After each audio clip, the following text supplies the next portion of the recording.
Hello, everybody, and welcome to the 22nd installment of Chaos Under Heaven, a show where we talk about politics, economics, history, theory, and a variety of other subjects from a far left perspective.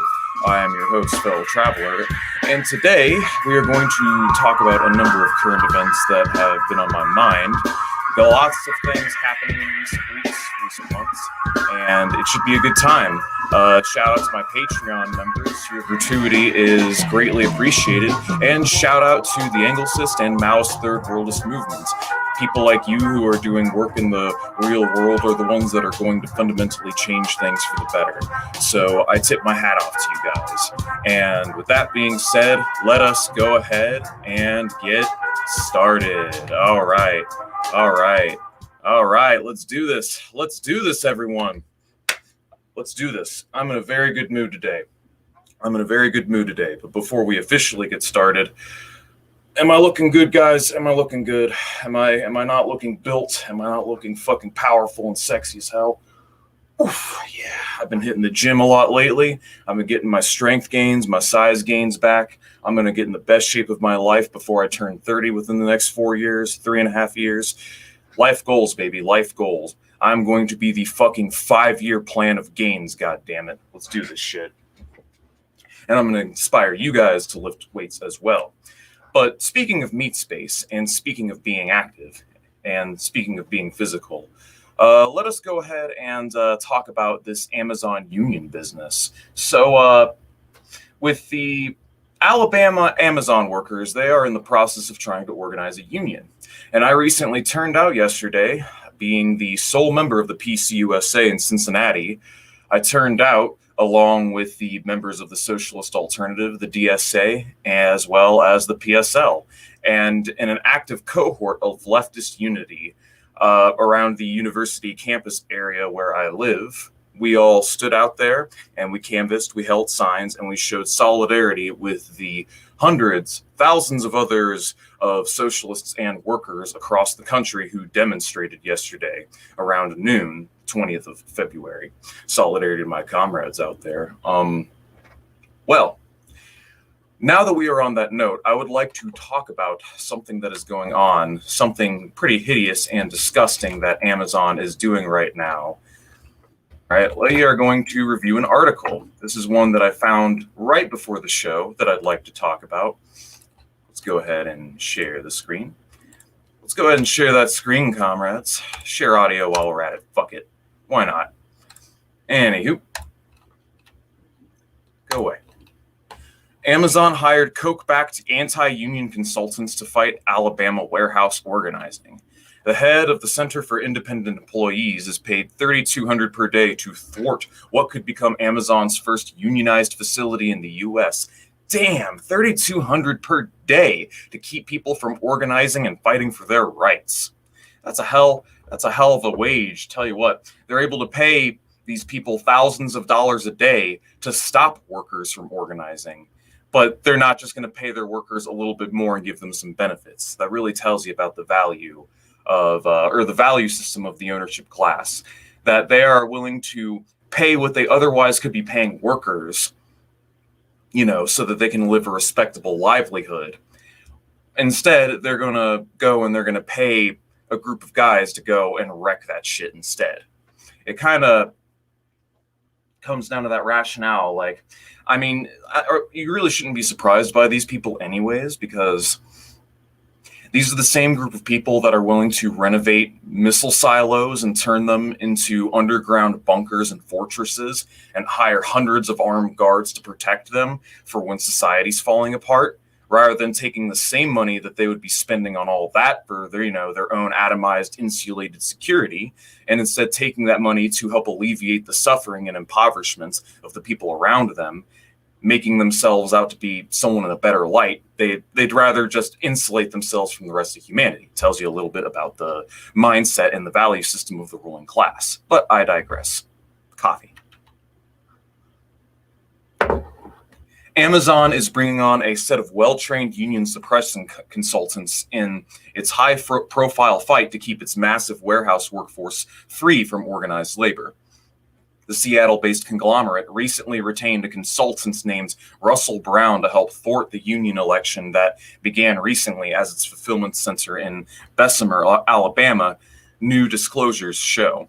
Brown was brought by Amazon on the 25th of January for a contract to help persuade Amazon's Alabama employees not to join the retail, wholesale, and department store union, or the RWDSU, a union that is affiliated with the Union Flood and Commercial Workers, also known as the UFCW.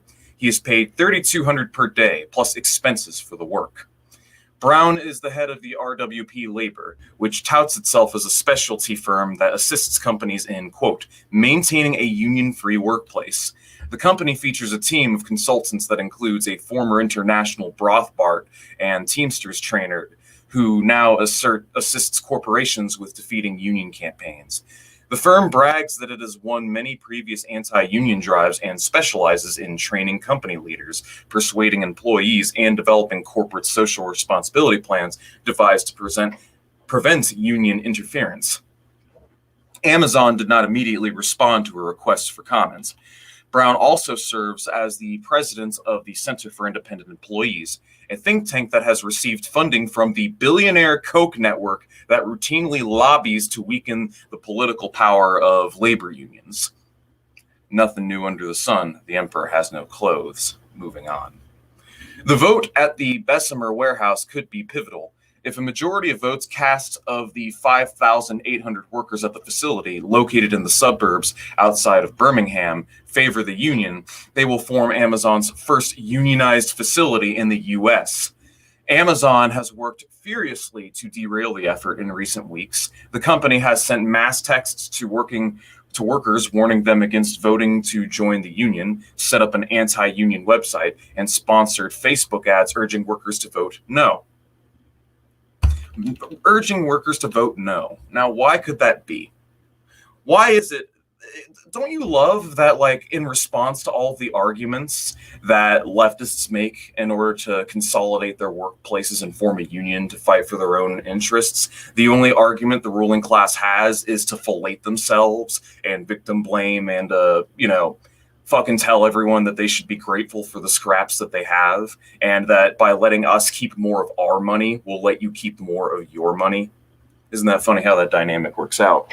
Well, anyways, the RWDSU has said that Amazon, quote, has also enrolled workers into classes in which instructors have attempted to scare workers about the supposed dangers of unionization, with false claims that unionization may decrease wages, according to a report from Wired. When workers challenged these claims, some were called to the front of the room where their badges were photographed in an apparent attempt at intimidation. The company also lost a bid to compel the union election to be held in person, a demand viewed widely as an attempt to hold last-minute coercive meetings to discourage union support. Election ballots were mailed to workers last Monday for a process that will continue over the next several weeks. Brown, records show, has engaged in anti-union consulting work for decades. He has served similar roles in persuading employees not to join a union on behalf of the UPS, General Electric, Krispy Kreme, Kumho Tire, Pro Pacific. Okay, so this guy's been doing some work for a while now. He's got a history of being a scumbag. No, but it's very interesting. Yeah, I'll tell you guys about that story in a moment. Let's read a little more from this article.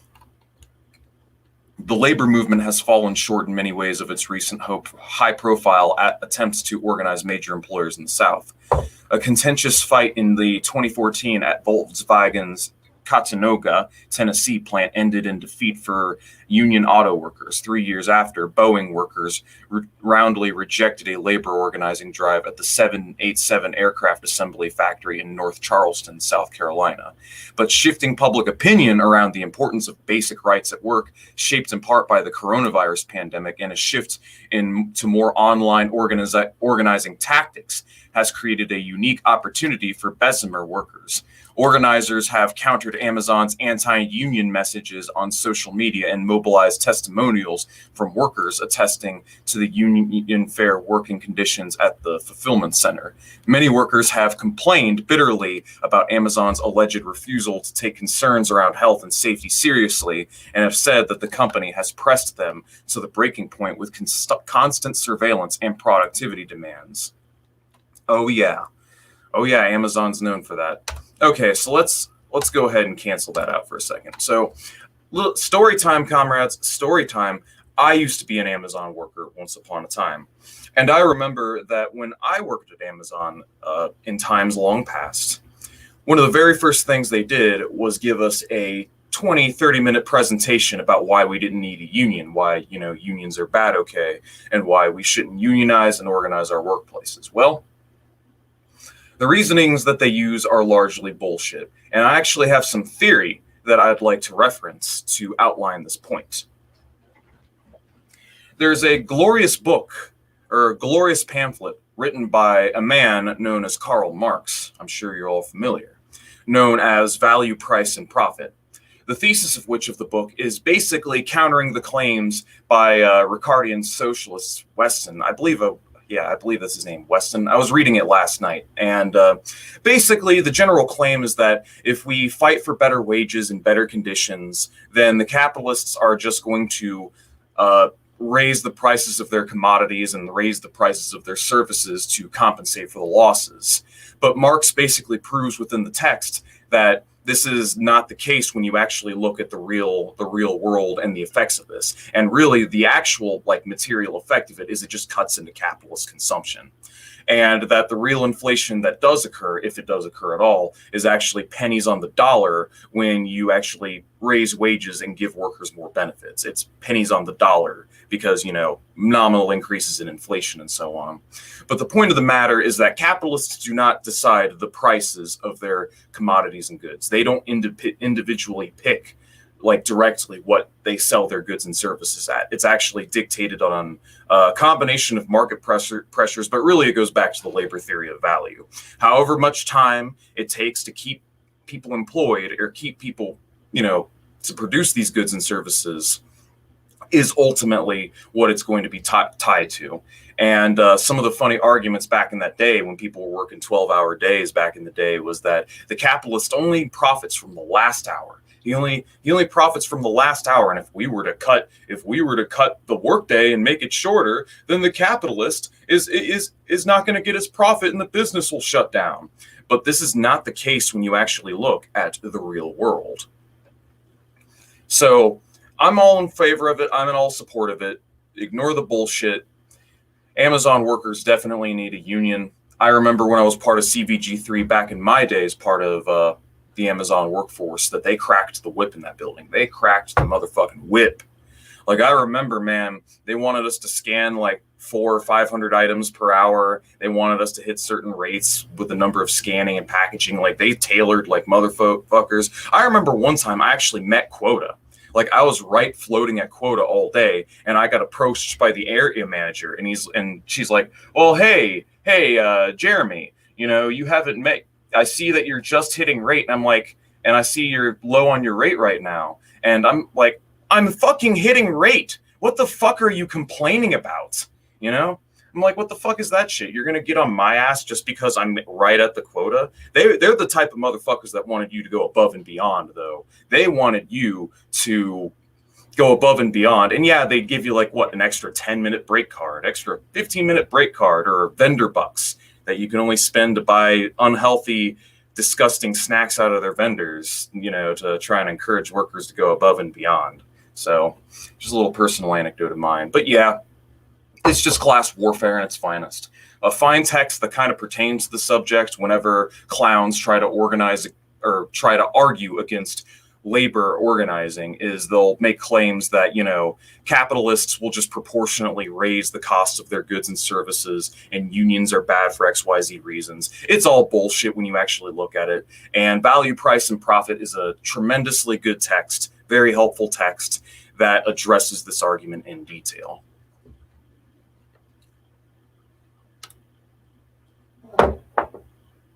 Ding.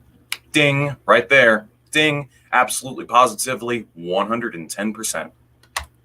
Anyways, moving on to the next story. Definitely share this stream on your social media. I definitely want to get as many people in here as possible. I see 18 fine Chads and Stacys are viewing this right now. Let's see if we can get that to 30, 40 within like the next 15, 20 minutes. Anyways, let's see what else is on the menu. All right, Texas power outages. Let's talk a little bit about this. I've got a news report. I got a news report we're going to stream. Moving on next. Anywho, let's do this. And I can tell you guys why the outages are occurring, but this has been all over the news, and I kind of want to attack this from a different angle. A different angle that other people have tackled it at, because everybody has been talking about, bourgeois private firms are failing to supply power to their people during a natural disaster. And that is true. That is indeed true. But I feel like there's another angle that we could also attack this from. So I'm going to go ahead and share my audio. And let's go ahead and watch this. You guys here? You guys here? You guys see this? You guys see this lead? Let's do this. Urgency, with many people still just fighting to survive in their own homes. There are still widespread power outages for a fourth day in a row, though it has been restored in many areas. The food supply is also a problem. It's disrupted in parts of the state, causing scarcity at some food banks and grocery stores. And now nearly a quarter of Texans are under boil water advisories because the treatment plants are down too. Meanwhile, freezing temperatures continue to burst pipes across the state, flooding homes and businesses, including this golf shop outside of Dallas. We have a team of correspondents this morning covering all of it, and we begin with Janet Shanlian, who is in Houston for us. Janet, good morning to you. Anthony, good morning. It has been a challenge to find the basics, gas, groceries in the hard-hit areas over the past 2 days. This is one of the service stations that came back online overnight, but hundreds of thousands of Texans are waking up this morning to day 4 of the misery, without power, without electricity, without heat, amid these bitter cold temperatures. In Texas, it's a full-on humanitarian crisis. This is worse than Harvey, and we lost everything. Some desperate families using outdoor grills inside and running cars in garages to stay warm. Those choices contributing to... Jesus Christ, let's roll back a little bit. Okay, time for my little tangent, my little rant time. Holy mother of suburbs, look at that. Oh my God. Look at this, people. Holy shit. Holy shit. It's just a waste of space. Like, I get that America is like really obsessed with cars and automobiles and people, you know, public transit being transformed into a private service. Oh, look at me, I'm driving my car, you know. But when I look at this, I just see such a waste of space. Such a waste of space, because it's not like there's any like human services or anything local. Like, it's not like you can walk next door and go to a grocery store or go to like a store or a shop of some kind. It's not like there's any localized commons like within the giant suburb nightmare that you see before you. No, instead you get to hop in your car and go from here, go all the way down that street, all the way over here, all the way over there before you finally get to anything. And it's just such a waste, dude. It's such a waste of land. It's so inefficient. And it's times like these when I think people like Pol Pot had the right ideas when they were talking about emptying out the cities. All this land should be either, a lot of these homes should be repurposed so that going to the hospital or going to a grocery store is within walking distance, or they just need to bulldoze all this land and just have it fucking reclaimed by the forests and the woods, because this is just terrible for the environment. Like, people talk about how bad climate change is.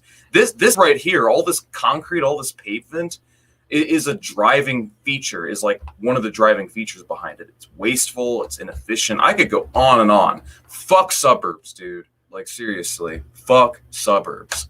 Moving on. Those choices contributing to at least 300 cases of carbon monoxide poisoning in Houston's Harris County, according to the Houston Chronicle. Error code, and now we got to deal with this. This man, now homeless after 7 townhomes went up in flames southwest of Dallas during rolling blackouts.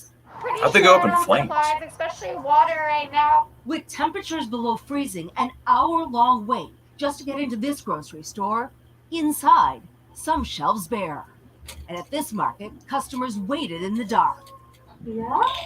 The Dandridge family has been without heat and lights with their 13-month-old son, Bobby. All of our camping gear has really been what I've been able to use.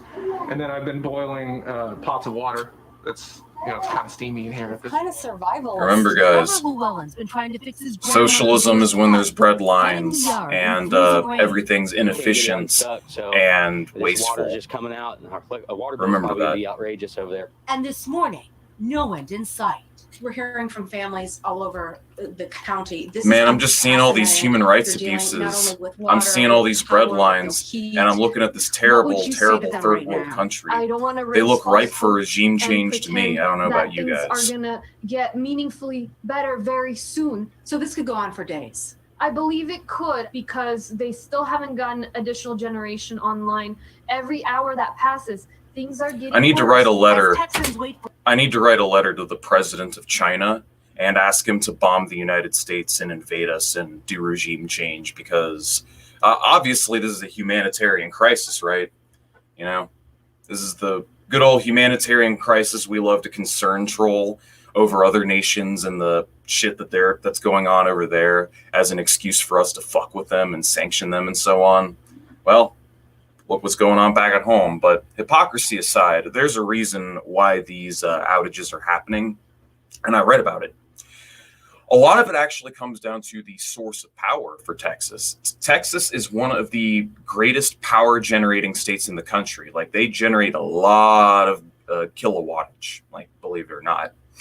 A lot of it comes down to the fact too, and I mean, you'll hear conservatives say this. They'll say that it's because of solar or wind or whatever. I mean, but if you're having blizzards, I'd imagine you'd have the opposite of a lack of wind power problem. But anyways, actually it's natural gas. When it gets really, really cold like this, when you have these below freezing temperatures and the blizzards, you aren't able to get natural gas out of the ground to supply power. Like, it won't rise and you won't be able to, turn it into combustive energy for fuel. Because that's what Texas primarily relies on, is natural gas. And because it's so cold, it's too cold for them to harvest it.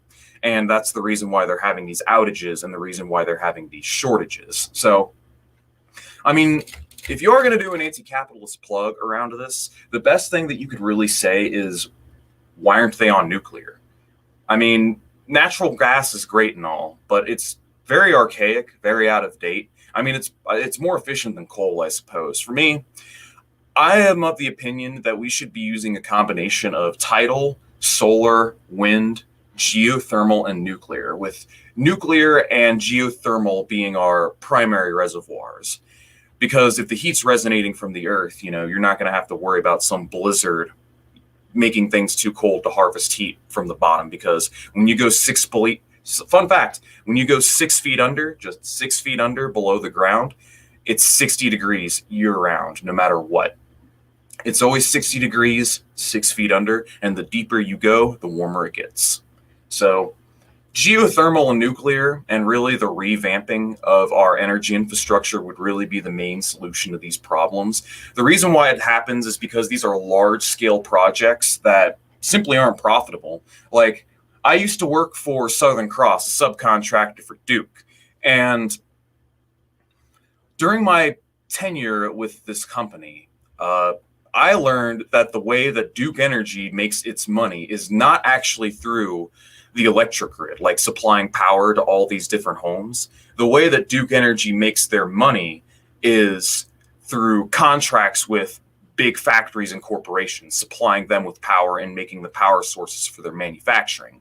This is how Duke actually makes their money. Duke and a lot of these power companies actually operate on a loss by supplying electricity to the general public through the power grid.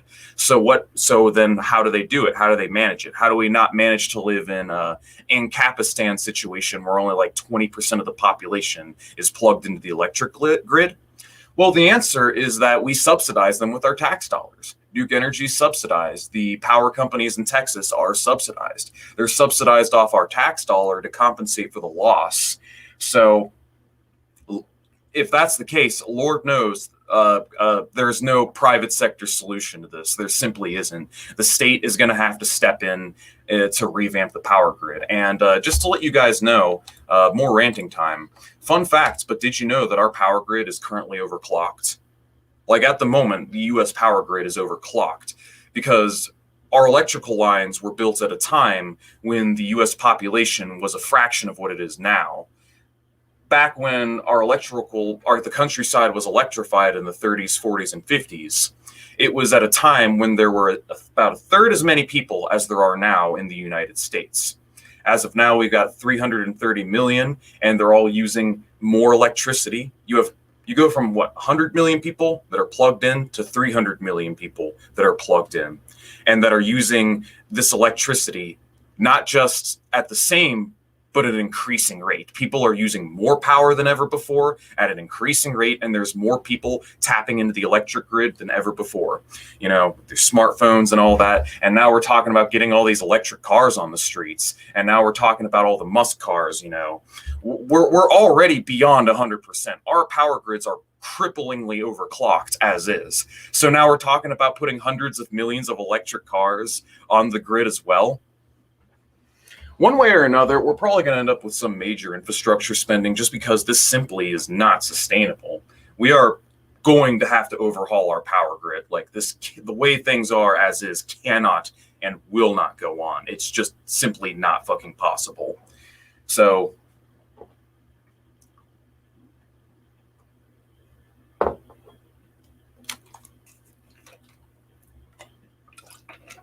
excuse me, I needed to get my fluids, but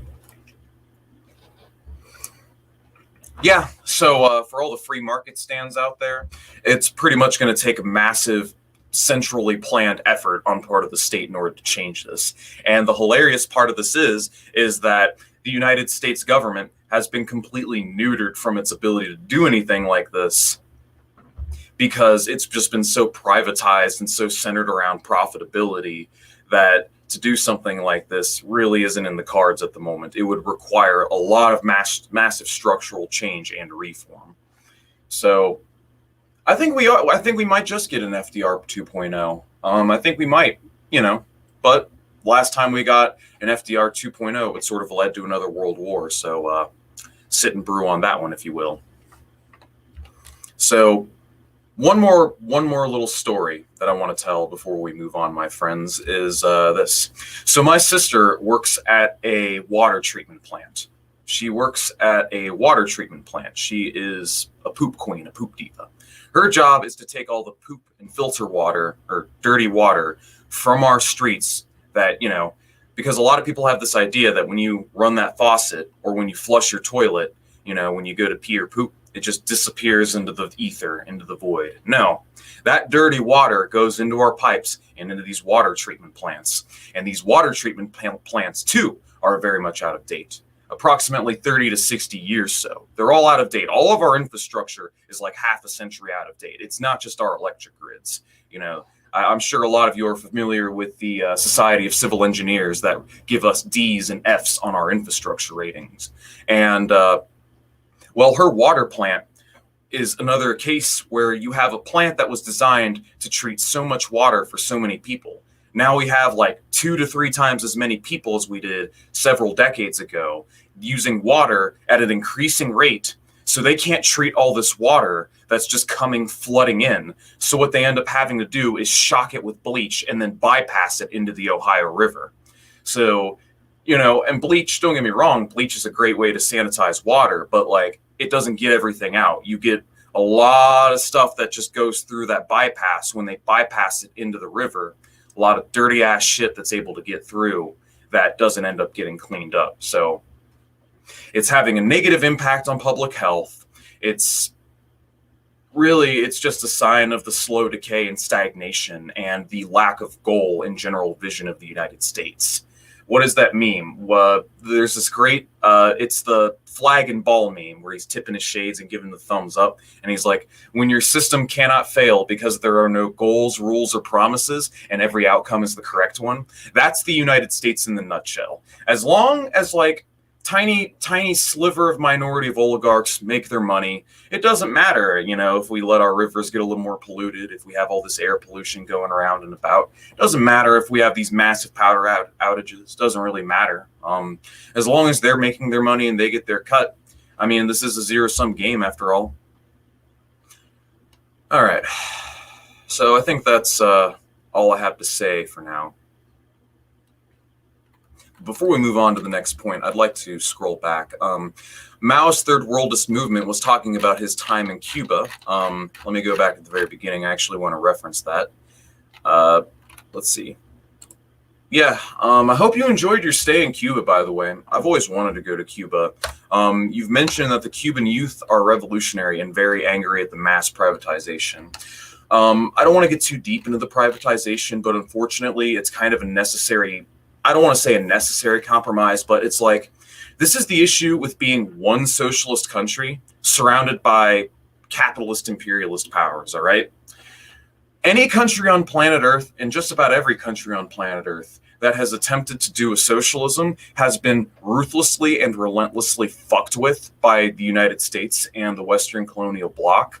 So your options are, you either stay a third world country, but that's plugged into global neoliberal trade, so your economy will kind of grow, even though your development will be a lot more slow, uneven, and disproportionate. So you'll have like a capitalist class that's facilitated at the expense of everyone.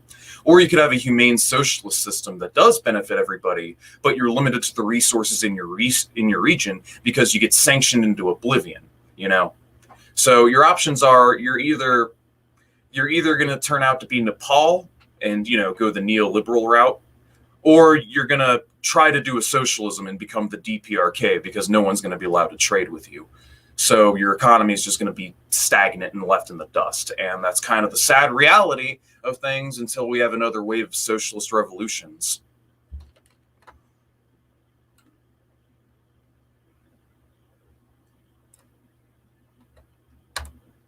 Oh, yes, Texas declares. Oh, yeah, they could sure use that help right now. The problem, I mean, Texas is kind of like a two-headed dragon. On one corner, you have a lot of like hard right reactionaries in Texas, like the hardcore conservative, strap yourself up by your bootstrap types. A lot of neocons in Texas, but you also got a lot of progressive elements in places like Austin. Like Austin, it's either Austin or Houston. That are very progressive cities with a lot of left-leaning tendencies. It's kind of like the same case with like Oregon, where it's pretty conservative, but there are also some pretty left-leaning elements within it as well. So socialist Texas is definitely possible.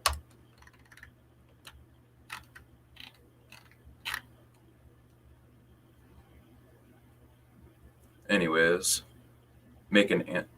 Comrade algorithm. Let's talk about that union, bro. We need a YouTube union, a YouTube partnership, a YouTube union. Yes. Anywho, what's next on the agenda? I have other stuff that I want to talk about. Okay, here we go. This was featured in the title. Rush Limbaugh dead. I'm sure you guys are familiar with this. Everybody's fucking talked about this, but it's time for me to reveal my take, which is probably the same as everybody else's. Right-wing demagogue and pathological bullshitter Rush Limbaugh is dead at the age of 70. Limbaugh was a regular cigar smoker and passed due to complications caused by his lung cancer. So, for those of you who have been living under a rock for the last 20-some-odd years, this man is a person who, during the early to mid-2000s, actively did propaganda in favor of the Iraq War, claiming Iraq did 9/11 and pushing the whole narrative about WMDs, even though there was absolutely zero evidence whatsoever that such WMDs were a thing, you know. He's a man who's on record for on multiple occasions saying that it's okay to, you know, rape and sexually assault people. It doesn't matter. Sometimes no means yes, you know. I mean, so he gives me some serial rapist vibes based on some of the quotes that I've read. He is a staunch anti-feminist. He said a lot of really sexist, misogynistic shit during his day. He's also in favor of U.S. trade deals. That's another fun fact. So he believes in screwing American industrial workers. There's another factoid for you. Climate change denier. And he also said COVID-19 is like the flu. COVID-19, it's just the flu, man. Chill out. It'll be all right. One of many of the dozens of other neoconservative demagogues that were downplaying the severity of the coronavirus. So, but yeah, as we all know, there's no shortage of people like this, is there? Shortage of right-wing demagogues, tools of mainstream conservatism. There's no shortage of people like this who go out of their way to make farcical claims in favor of big oil, in favor of big industry, and all these major corporations that benefit from neoconservative propaganda. And it's kind of funny, the dynamic that's kind of listed here, how you'll have neocons that'll say the liberal media is cracking down, and Disney will fire some of their employees for saying, yikesy shit on the internet. See, the liberal media is cracking down. They banned Steven Crowder for violating the TOS, or they demonetized Steven Crowder for violating the TOS for the 500th time. And he's demonetized for a day, and they're like, oh, the liberal media is cracking down, and they'll try to conflate being a leftist with being a liberal. And these people are so fucking stupid, they don't understand what a PR campaign is.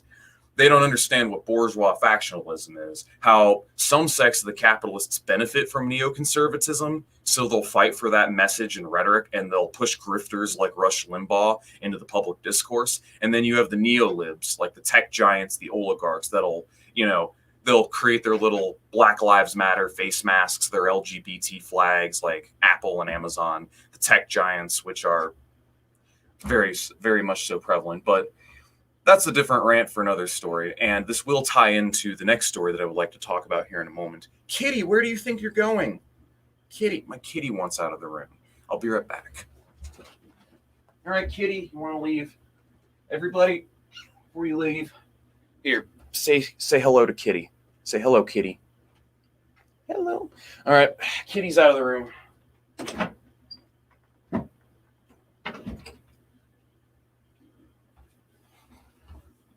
All right. Where were we? Oh, yes. So, is it wrong to celebrate a person's death? Well, not necessarily. I mean, I'm not going to celebrate his death, but I don't necessarily think it's wrong. I mean, if that person was a compulsive bullshitter that was paid millions of dollars by multi-billionaires to manipulate people into believing in things and acting against their own best interests,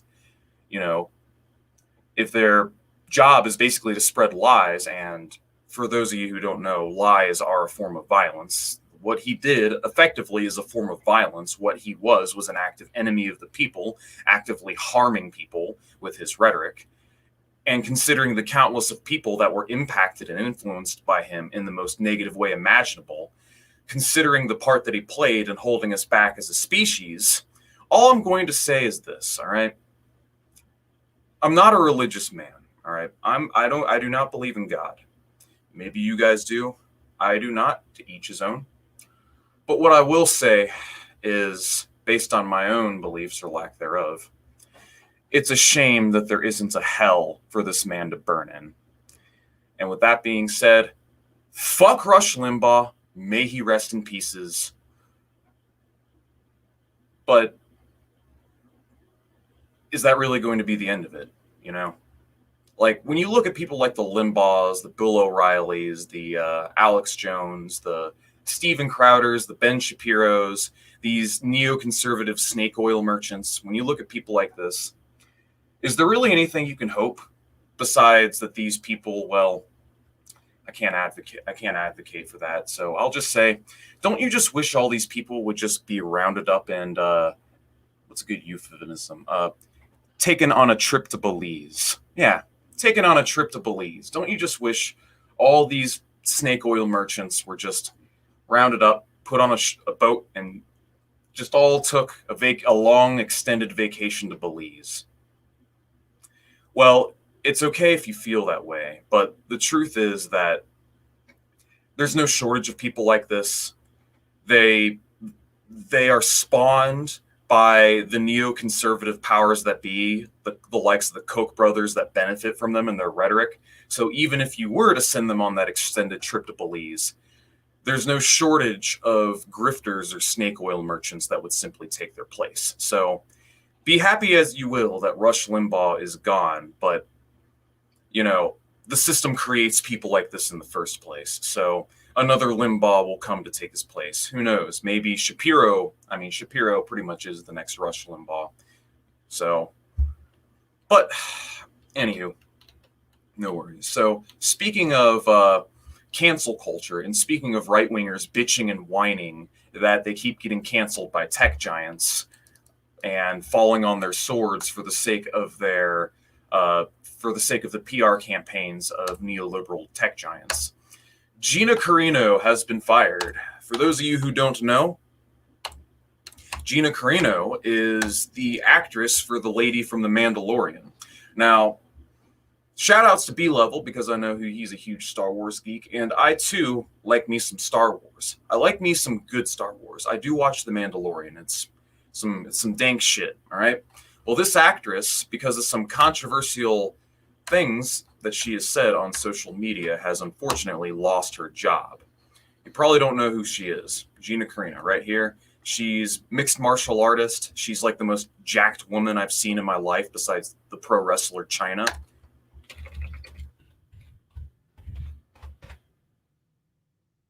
Yeah. Seriously, dude, look at this woman.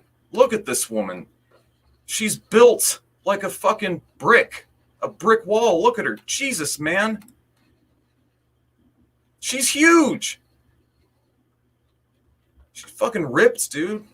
Holy fucking shit. I would not want to be punched in the face by her. Like, I can tell when someone can throw a haymaker, and this woman can throw a haymaker, and she could probably roll a really nice fucking pizza too. I wouldn't want to be punched by her, but I would love to try a pizza that she makes. Anyways, so UTA has also dropped the actor who will no longer be part of the Star Wars galaxy. Gina Carino will not be returning to the Mandalorian or the Star Wars galaxy after sharing a post on social media implying that being a Republican today is like being Jewish during the Holocaust. There we go with the right-wing persecution complex because they can't stop violating the TOS of the social media platforms that they use every 15 minutes. Gina Carano is not currently employed by Lucasfilm, and there are no plans for her to be in the future, a Lucasfilm spokesperson said in a event. Nevertheless, her social media posts denigrating people based on their cultural and religious identities are abhorrent and unacceptable. Well, let's see what some of these quotes are. You know, on Wednesday, hashtag Fire Gina Carino was trending following an Instagram post. What are some of these quotes? They've been looking for a reason to fire her for 2 months. Today was the final straw. Let's see. She had also been the focus of social media for political comments. Last November, she issued a contentious tweet, one of which she mocked mask wearing amid the novel coronavirus pandemic, and another where she falsely suggested voter fraud occurred during the 2020 presidential election. Now, I don't know what all these alleged quotes are, but I personally don't think this woman should lose her job for being an idiot, all right? Now, this is my, here comes the principled liberal frige peach moments, but in all seriousness, who is fucking Disney to fire people or to lecture people on who is a bigot and who says problematic shit, all right? Who is Disney? Their founder was a Nazi.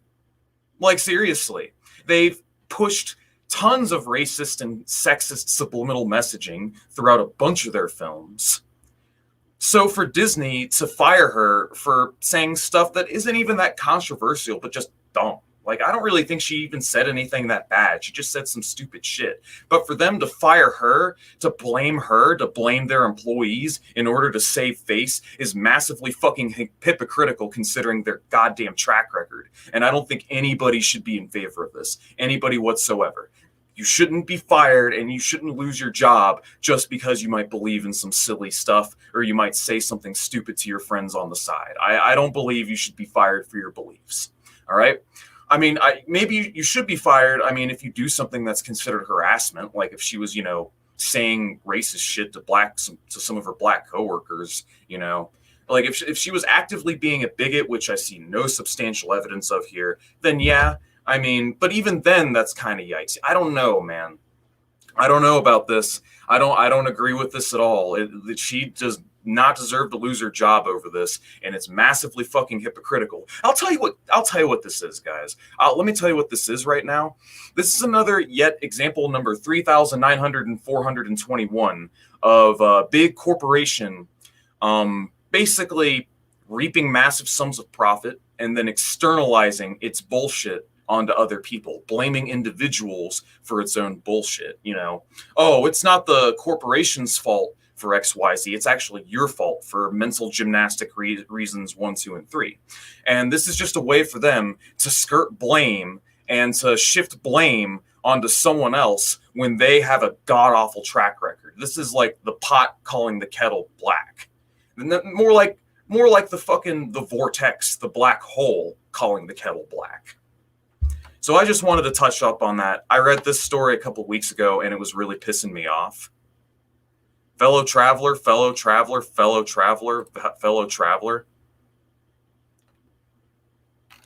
Dude, what? Just say what you're going to say, dog. Anyways, no, but again, PR campaign by big corporations, number 3,921. And politicizing of it. What else do we got here? I want to touch up on a couple things. You guys want some good news? Let's go ahead and get to some good news, all right? I got 2 stories that you guys might like up next. Let's go ahead and touch up on these. Yeah, let's talk about Bolivia. I talked about Bolivia. Hold on, protests in Russia. Maybe in another stream. I haven't read anything about it, but if you'd like to send me some articles in the Discord or post it in the chat below, I can investigate that on my own leisure, and then I can report on that. Fulgencio Batista. I should, and I will, because I'm doing a full coverage of the history of socialism. I'm going to be covering all of the historical events of socialism from the French Revolution all the way up to today. It's going to be hundreds of episodes. So yes, I will be talking about Batista eventually. I've got a lot of stuff lined up before I get to the 1900s. But anyways, let's go ahead and talk about Bolivia. Here we go. Bolivian coup leaders sued for IMF for losses. Man, people want me to talk about these coups and national events. You know what? We'll get to Myanmar. Damn you and the Ewoks are screaming at the same time. Anyways, let's go ahead. No, we talked about you. Almost closed the fucking stream out by accident. All right, here we go. Bad news does not cease for Janine Oñez. She was kept from leaving the country by the Bolivian government when she was trying to flee. They arrested her, and now they're being sued by the IMF. Because they failed to deliver on their little fascist counter-revolution. In 2020, Oñez requested a loan of $346 million from the IMF in an irregular and onerous manner due to the financial conditions imposed without the approval of that government body. And it was returned last Wednesday by the Bolivian Central Bank with additional cost of $24 million. House of Senators Speaker Andrónico Rodriguez said that they will file a lawsuit against the coup regime because it did not inform the assembly on how it acquired this credit nor its conditions to supposedly face the COVID-19 pandemic. At this time, the Planning Commission and the House of Deputies accused the de facto executive of acting irresponsibly for not sending complete documentation on the credit contract, the financing conditions, the debt and payment capacity, among other financial information. Rodriguez said that preparations for the trial will be extended until next week.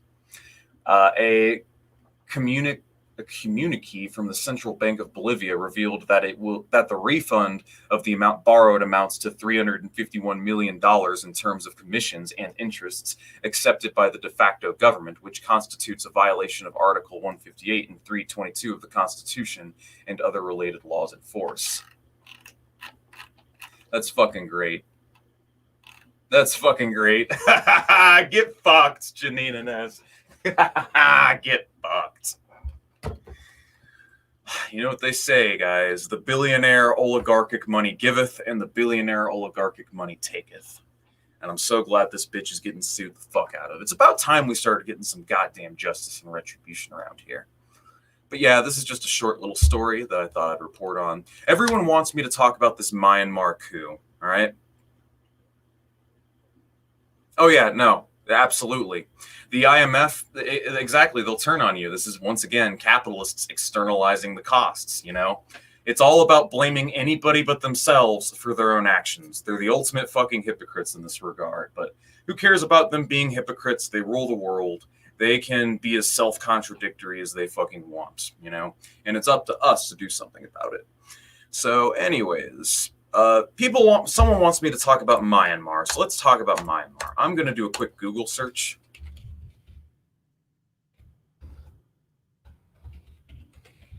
Sorry, guys, I don't know anything about this coup. So, is the British Broadcasting Channel? You know, we'll go touch up on some bourgeois media. Yeah, we'll go to the good old bourgeois broadcasting channel.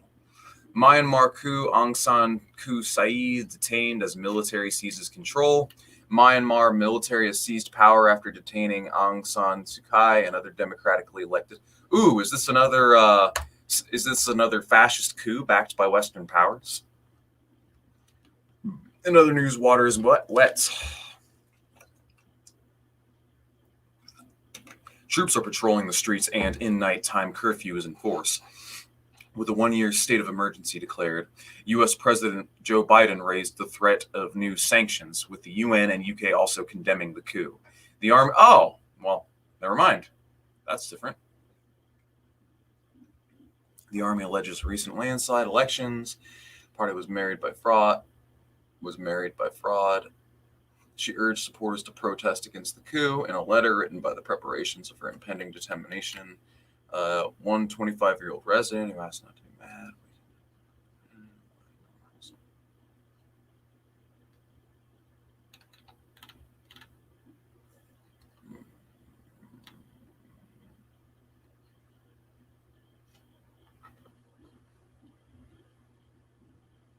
Can someone give me like the rundown of this coup? Because in all seriousness, I don't want to talk about a subject that I haven't really investigated.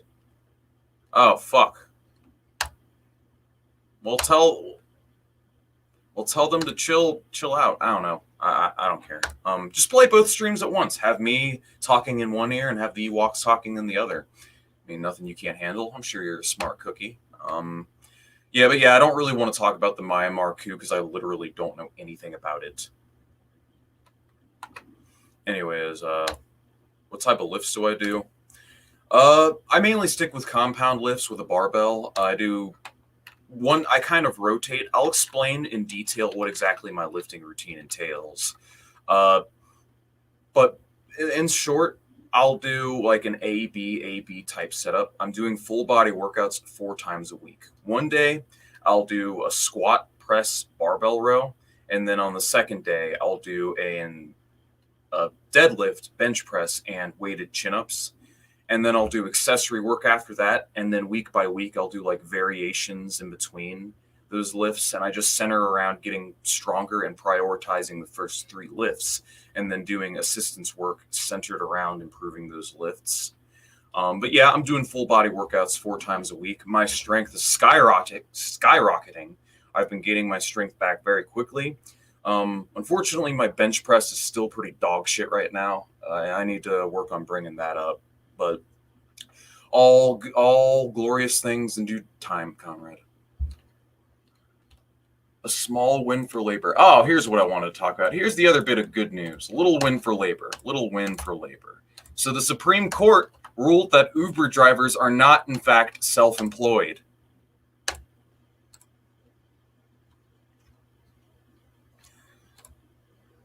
I will get to that in a moment. No, I am not unionized. I want to be unionized, but that's a long-term project for me this year. Yeah, I saw it. It was a train wreck, and I'll talk more about it at the end of the stream. But let's talk about Uber drivers. Uber drivers are workers, not self-employed. Fuck you. Supreme Court rules. So, long story short, Uber drivers must be treated as workers rather than self-employed. The UK Supreme Court has ruled. Oh, the UK Supreme Court. For a second, I thought this was the United States. Never mind. This would have been a big fucking win if it were America, but you gotta take the little W's while you can. The ruling could leave a ride-hailing app facing a hefty compensation bill and have wider consequences for the gig economy. Uber said the ruling centered on a small number of drivers, and it had since made changes to its business. A long-running legal battle, Uber had finally appealed to the Supreme Court after losing 3 earlier rounds. Uber's share price dipped as U.S. trading began on Friday as investors grappled with the impact the London ruling could have on the firm's business model. Oh, yeah, no. So whenever you have like a major win for labor, for those of you who are involved in the stock market and you follow stock prices, you may want to get into short stocks. You may want to be getting interested in them short stocks. So whenever something on the horizon comes, like a huge win for labor, 100% of the time, the stock for that company is going to dip. And what you should do is short the fuck out of it. Buy it right before it dips and then sell it at the dip. So there's a little opportunity. That's what you got to do. You got to start beating these fuckers at their own game. So I'm just saying, this is some useful knowledge. If you follow the news a lot and you've got good information, you can predict like clockwork how these greedy, impulsive fucks are going to behave. And if you can master the study of human behavior, you too can make some decent coin, something for nothing, just like the people who gamble on the stock market. Get yourself some earnings in that casino capitalism, comrades. Win in Rome. So former Uber drivers James Farrar and Jensen Aslam took Uber to an employment tribunal in 2016, arguing they worked for Uber. Uber said its drivers were self-employed and it therefore was not responsible for paying any minimum wage nor holiday pay. The two, who originally won an employment tribunal against the ride-hailing app giant in October 2016, told the BBC they were thrilled and relieved by the ruling. Quote, "I think it's a massive achievement in a way that we're able to stand up against a giant," said Mr. Aslam, president of the App Drivers and Couriers Union. Quote, "We didn't give up and we were consistent. No matter what we went through emotionally or physically or financially, we stood our ground." Uber appealed against the employment tribunal decision, but the Employment Appeals Tribunal upheld the ruling in November 2017. The company then took a case for the Court of Appeal, which upheld the ruling in December 2018. The ruling on Friday was Uber's last appeal, as the Supreme Court is Britain's highest court, and it has the final say on legal matters. Delivering his judgment, Lord Legat said the Supreme Court unanimously dismissed Uber's appeal that it was an intermediary party, and stated that drivers should be considered to be working not only when driving a passenger, but whenever logged into the app. The court considered several elements in its judgment. Uber set the fare, which meant they dictated how much drivers could earn. Uber set the contract terms, and drivers had no say in them. Request for rides is constrained by Uber, who penalizes drivers if they reject too many rides. Uber monitors a driver's service through the star rating and has the capacity to terminate relationships. So yeah, they can hire and fire you. They set the terms and the degrees of your employment, and they decide what your wage is. They're your fucking boss. So the idea that people are just subcontractors, be your own boss, gig economy, it's a huge ripoff. It's just a way to rip people off and, screw over workers. That's all this is. It's, once again, capitalists skirting the need and externalizing the costs of operation, as they always do. Because if we, reference that great book that I talked about a minute ago, it is not the capitalist that dictates the prices. It is the law of value, the general abstract labor that goes into providing said goods and services. Telling you guys right now, Value, Price, and Profit, great read. Read it last night. And because of that, raising wages and benefits for the Uber drivers is only going to cut into capitalist consumption. That's all it's going to do. That's all the effects of it are going to be, which is why they relentlessly, the greedy fucks that they are, have to externalize. That's why they have to do what they do. And the takeaway message of this is dare to struggle, dare to win. Like they can be beat, and they've been beat in Britain. And Uber workers are coming together in an attempt to unionize here in the United States in recent years, because the owner of Uber, whatever the fuck his name is a multi-billionaire who owns a mansion. So the idea that these people aren't being exploited, I mean, they are. And not only that, but they're using their own cars. They're using their own automobiles to drive people around. So Uber doesn't front the money for their auto repairs and maintenance. They have to pull that out of their own pocket. And they don't get paid a minimum wage. They get paid below minimum wage. And when you consider that the Uber driver is at the mercy of the gratuity of the people that they're driving around, they're at the mercy of those tips, they're effectively getting paid well below minimum wage to do their job once you factor in the costs of maintaining and servicing their automobile. So it's a huge pyramid scheme. So let's see what Uber argued. Let's see, it's probably the same shit over and over and over again. That's absolutely not true. Uber has long argued that it has from the top. Uber has long argued that it is a booking agent which hires self-employed contractors that provide transport. By not being classified as a transport provider, Uber is not currently paying 20% on VAT on fares. The Supreme Court ruled that Uber has to consider its drivers workers from the time they log onto the app until they log off. This is a key to the point because Uber drivers typically spend time waiting for people to book rides on the app. Previously, the firm had said that if drivers were found to be workers, then it would only count the time during journeys when a passenger is in the car. This is a win-win for drivers, passengers, and cities. It means Uber now has the correct economic incentives to not oversupply the market with too many vehicles and too many drivers, said James Farrar, ADCU's general secretary. The upshot of that oversupply has been poverty, pollution, and congestion. Why are some drivers unhappy with Uber? Mr. Aslam, who claims Uber practices forced him to leave the trade as he couldn't make ends meet, is considering becoming a driver for the app again. But he is upset that the ruling took so long. It took 6 years to establish what we could have got in 2015. Someone somewhere in the government or the regulator massively let down these workers, many of whom are in the precarious position, he said. Uber drivers launch legal battle over favoritism.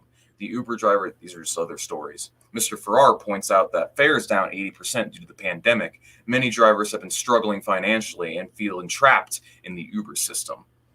We're seeing many of our members earning £30 gross a day right now, he said, explaining that self-employment grants issued by the government only covers 80% of a driver's profits, which isn't even enough to pay for their costs. If we had these rights today, those drivers could at least earn a minimum wage to live on. All right, it's such an ingenious scam. Like just by saying that, oh, you're just a contractor, they take advantage of a legal loophole so they don't have to pay people anything, and they just have them drive around and earn profits on their behalf. Not much to say besides that, but at least we get a small win for labor in the UK. Now, if we could get such a ruling in the United States, I don't know if there is a legal case being made, but the United States is even more deeply reactionary than the UK. So I think it's going to take a fucking miracle and a lot of effort and political will to get a ruling like this to happen in America. But I'm very much in favor of it. But let's go ahead and scroll down to the bottom. What does this mean for the gig economy? Tom Vickers is a senior lecturer in sociology at Trent University and heard of these work future research groups, which studies the jobs that people do and how they change over time. He thinks the Supreme Court ruling has wider implications for a lot of other gig economy workers like private hire drivers, couriers, and delivery drivers. Quote, the central point for me is that the ruling focuses on control that companies exercise over people's labor. This control also carries with it responsibilities for their conditions and well-being.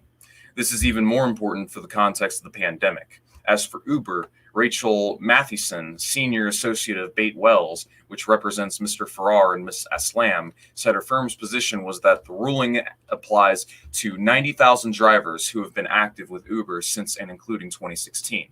Quote, "Our position is that the ruling applies to all of the drivers at large," she said. Dr. Alex Wood, an Internet Institute research associate on gig economy at Oxford University, disagrees. He told the BBC that because the UK doesn't have a labour inspectorate, whatever that means, these rulers aren't enforced and it falls to workers to bring subsequent tribunals. This means that in reality, it's very easy for Uber to just ignore this until more tribunals come for the remaining 40,000 drivers.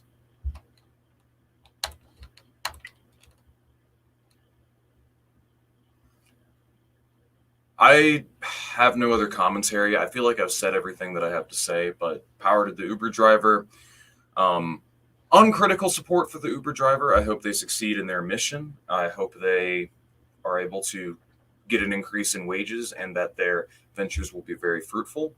But for now, I'm going to prioritize my efforts with what's going on locally on the home front. But anyways, now for the last topic of the day, comrades. The last topic of the day, and this one's going to be the longest one. Wouldn't surprise me if this ran to the 2-hour mark. But let's talk a little bit about the Nordic model. I'd like to have this segment uploaded on its own because this is going to be a very important segment and something that is very important that needs to be loaned out to social democrats and social imperialists. Now, let's talk a little bit about social imperialism, all right? What is social imperialism, all right? Well, the old definition basically goes back to the roots of the old British Labour Party, when revisionist socialist Bernstein was among the first to self-proclaim himself a social imperialist. So, the idea behind social imperialism is you basically subsidize the wages and living standards of first world workers with the super profits extracted from third world workers in the colonies and imperialized puppet states and client states that the imperialist country is, well, siphoning surplus value from. And through, unequal exchange, unequal trade agreements, and through a series of tactics, as well as tariffs and so on, they extract these super profits, and the imperialists, the big bourgeoisie, share some of it, and they have these, they share some of it, and they basically supplant and supplement a labor aristocracy in the first world. This is your little third worldism 101 here. So yeah, that is the traditional definition of social imperialism. However, Mao came along in the 1960s and reappropriated the term to describe Soviet foreign policy with its actions in regards to Cuba and the Warsaw Pact.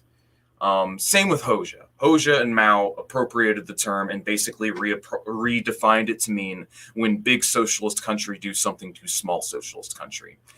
And really it was just it's a euphemism for that more than anything. But anyways, but I'm going to be using, for the sake of this talk, the traditional definition of social imperialism, the one of the days of Vladimir Lenin, to describe what the Nordic models effectively engage in. So, anyways, let us talk about the Nordic model. What is the Nordic model?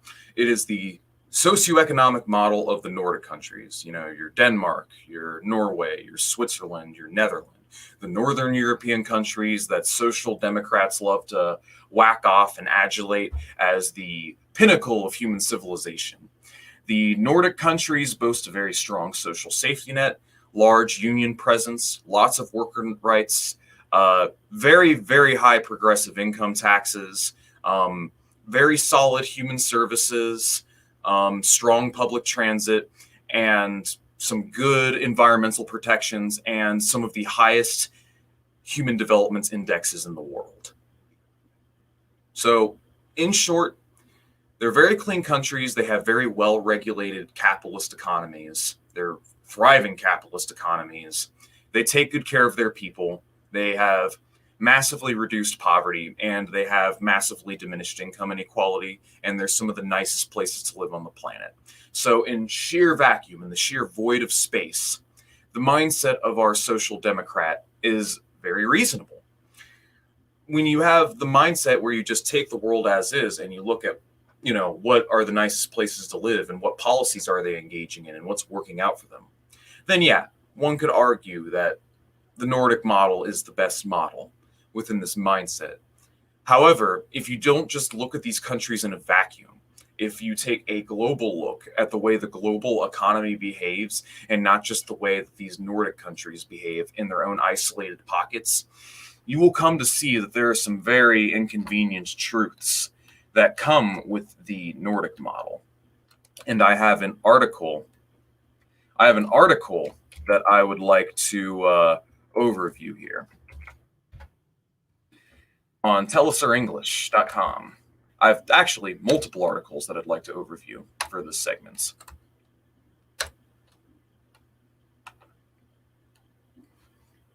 But before we get started, yes, the first definition you gave of socially imperialist is today known as first worldism and the global class divide. Well, for the purpose of this talk, I will be referring to it as social imperialism because I like the original definition more. I know sock dems who jerk off the Nords and support French imperialism in Lebanon. You should link them to this video because I'm about to tear the Nords a new one. Anyways, Limbaugh triggered. Why is he triggered? What the fuck did I do to Maupin? Maupin has ceased to be relevant since he blocked me on Twitter. Anyways, Scandinavia's covert role in Western imperialism. When you think of Western capitalism and imperialism, what usually comes to mind are aggressive superpowers such as the US, UK, France, Germany, and so forth. Northern European nations such as Norway, Denmark, Finland, and Sweden, on the other hand, are seen as good-natured and insular, often as examples of the ways governments around the world should treat their citizens. There is no denying that their policies at home are more progressive than, say, the US, but it's due to, in large part, to strong unions and their decades of struggle to win such rights. Scandinavian workers have won policies that guarantee basic social safety in healthcare, education, employment, and housing. However, Denmark, Norway, and Sweden are not seen in this period of refugee crisis as welcoming nations for those fleeing war and poverty. In the 2016 presidential debates, Bernie Sanders pointed to them as model nations that the U.S. should learn from. A close examination from the region will demonstrate that Scandinavia largely maintains itself through violent imperialist policies, such like other Western nations. Yeah, because keep in mind, guys, these guys are part of NATO. They do participate in NATO drills, and they do arm and sell weapon systems for the Western colonial bloc. So they may not directly imperialize, but they are junior partners in the imperialist process, as the information that I am about to reveal to you will unfold.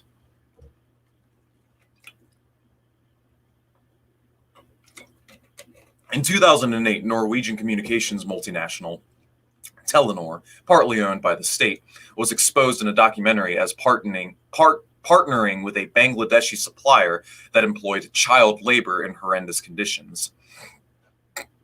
The report also uncovered that the children were made to handle chemical substances without any protection, and one of the workers even died after falling into a pool of acid.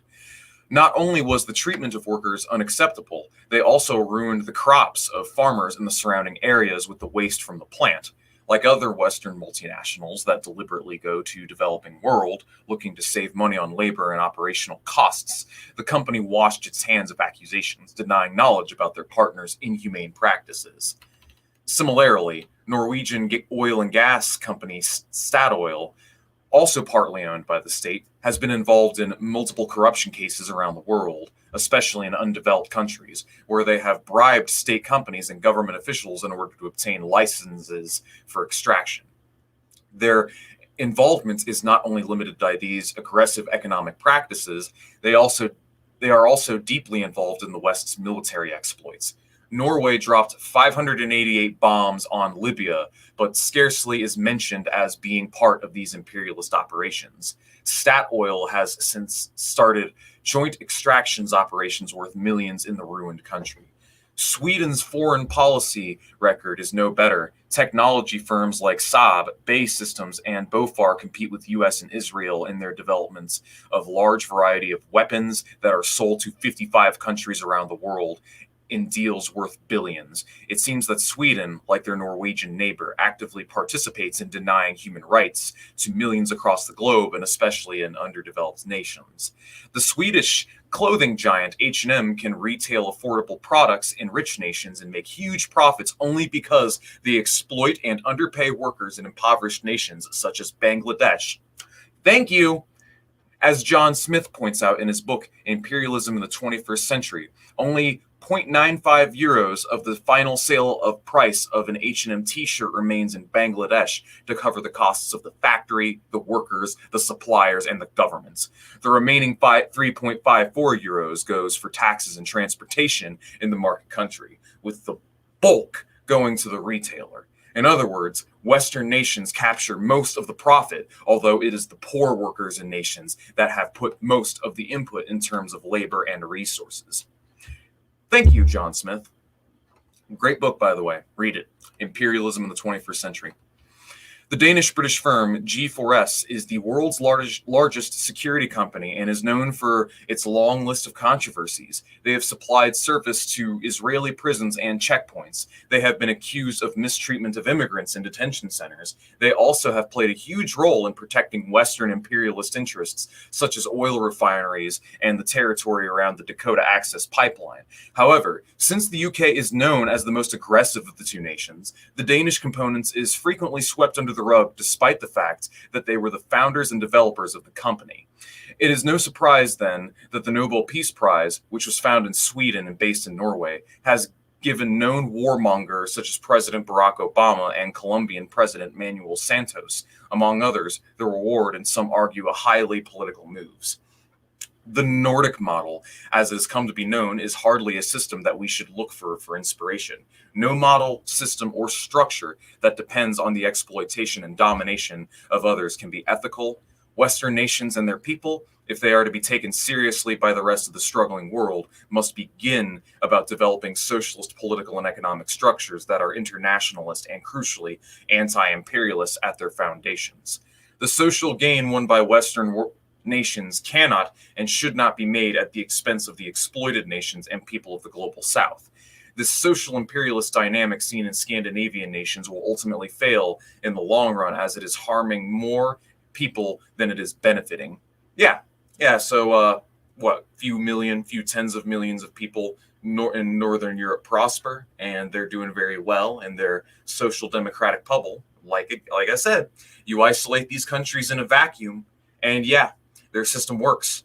But the reason why it works is because it involves the plundering and immiseration of hundreds of millions of people on the other side of the world. I have another article here that I'd like to outline to further facilitate my point. Here we go. Here's a good one for you guys. You'll like this one.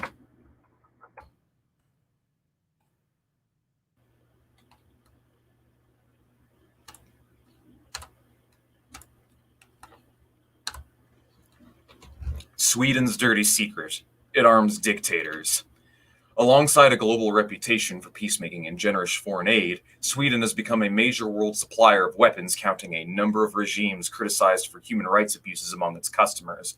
Ranked the third largest arms exploiter per capita after Israel and Russia, Sweden's booming industry has stirred up ethical concerns among Swedes about some countries it's doing business with. In a hangar in the heart of Sweden's military-industrial complex, Saab technicians are building an assembly line for the next generation of Gripen fighters, at least 60 designated for the Swedish Air Force, equipped with state-of-the-art warfare systems and larger weapons bays. The Gripen E, designed to stand up to Russia's best warplanes, boasts a unique networking system allowing planes to communicate and divide up tasks such as detecting, electronic jamming, and firing. Saab Operations Chief Yars, can't pronounce that name, told AFP during a recent visit that the plant in Linkoping. Anyways, it was the tactical way of working that was noticed by Brazil and Switzerland, he said, referring to the recent selection of Saab fighters jet over by stiff French and U.S. competition, even though Swiss voters rejected the deal in last weekend's referendum. Saab and other Sweden-based firms, including BAE Systems and Bofors, have been largely successful in the 2000s. last year alone selling weapons and defense materials to 55 countries to the tune of $1.8 billion, or 1.3 billion euros. In other words, they've sold, that's right, 55 countries got sold billions of dollars worth of weapon systems. Arming dictators. Quote, Swedes see themselves as very ethical and restrictive when it comes to giving human rights violators or dictators things that help them stay in power. But the reality is that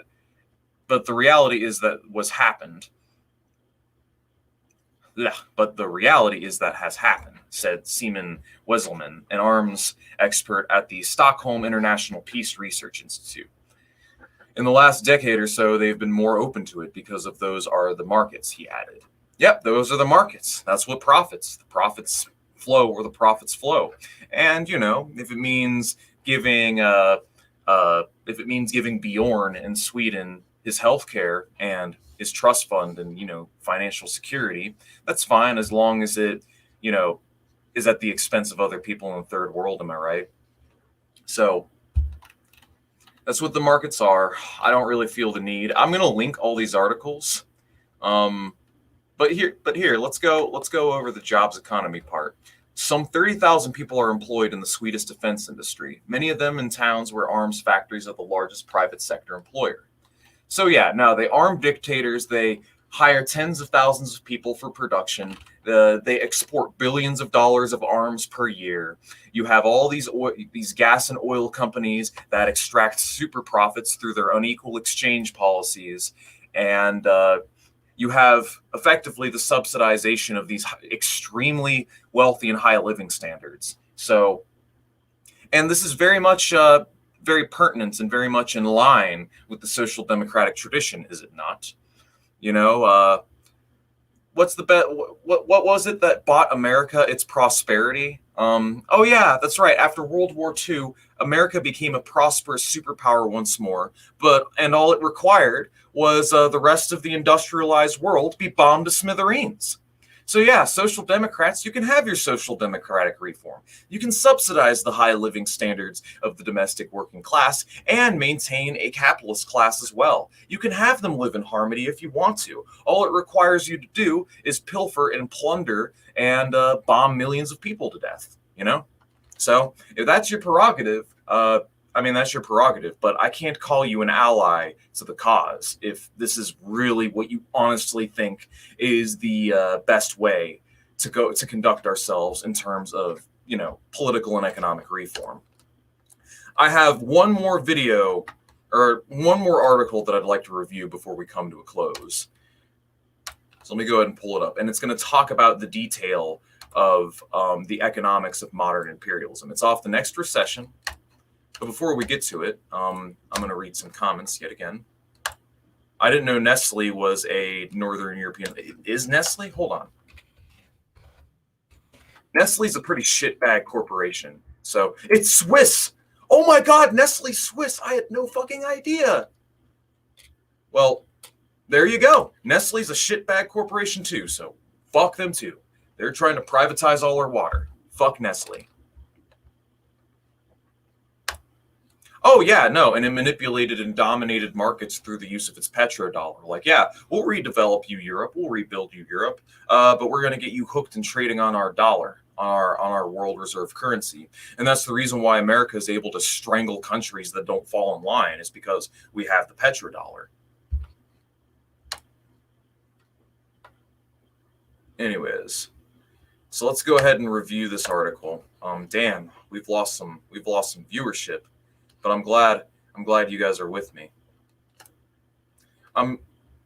Is Switzerland Nordic? I mean, it's Nordic enough. Fuck it, whatever. They're Nordic enough. They're Nordic enough for me. The fact is, they're part of the Western colonial bloc. They participate in global imperialism, and they benefit from it as well.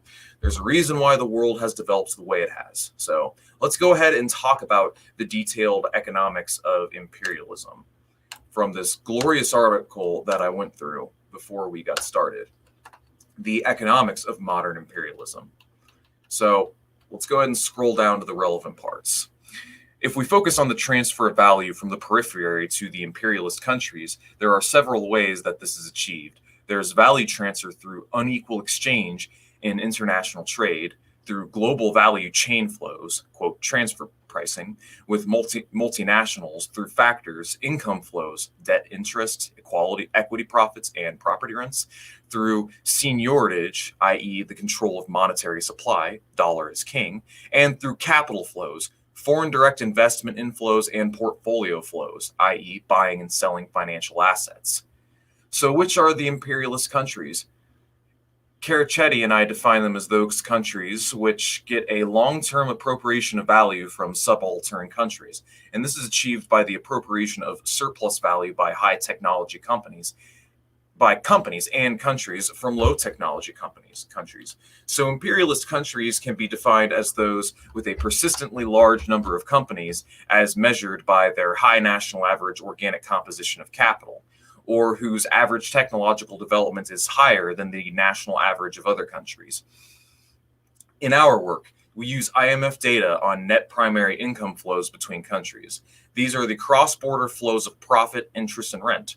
We found that when these flows are netted out, there are about 10 countries at the most that fit the bill as imperialists. Indeed, nothing has changed in the last 100 years since Lenin wrote his analysis of imperialism.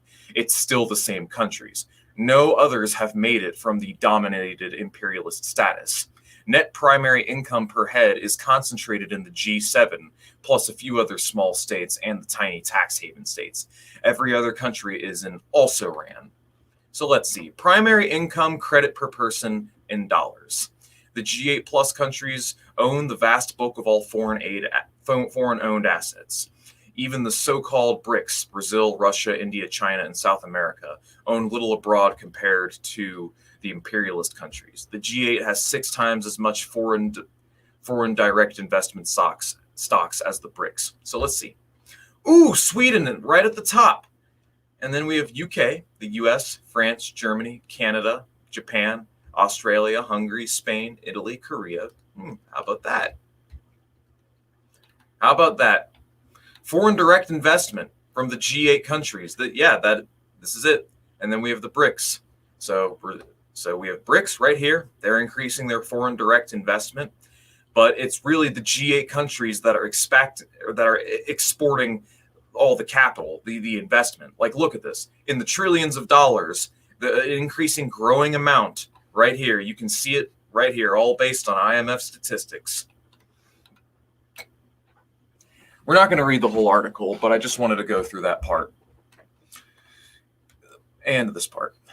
In Capital, Marx shows that through competition, there is a tendency for profit rates measured in value, labor time, to equalize in prices of production. There is a transfer of value from some capitals to others to bring about this equalization in profit rates. The transfer process in competition also applies to international trade.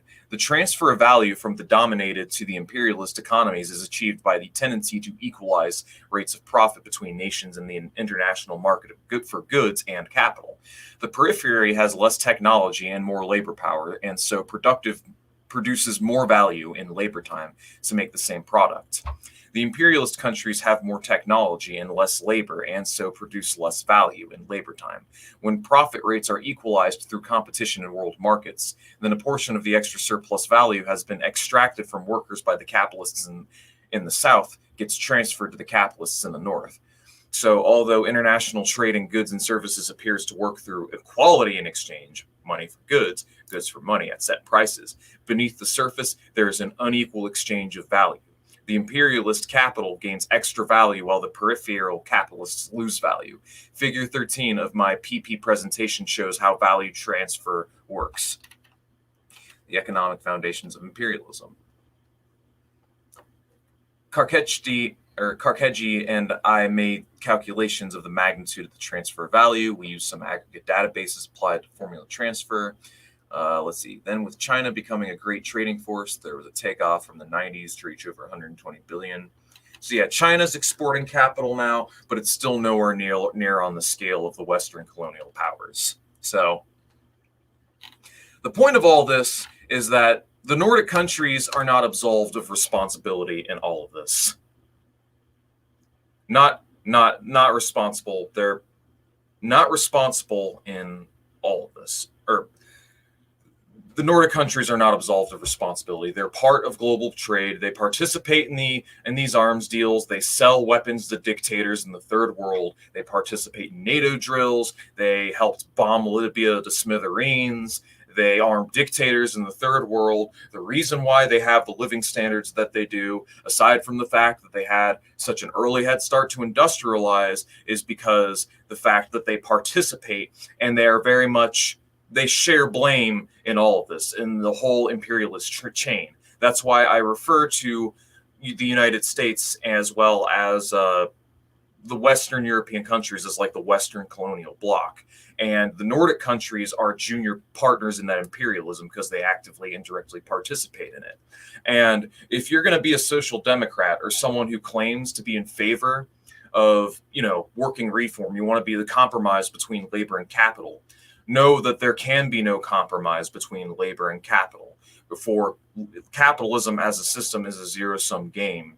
And if you want to maintain this system where, I think rich people should be allowed to exist, they should be allowed to earn that, that show that we earn, that there is equity, then it just doesn't make any fucking sense, because it's coming at the literal expense of everybody below the equator.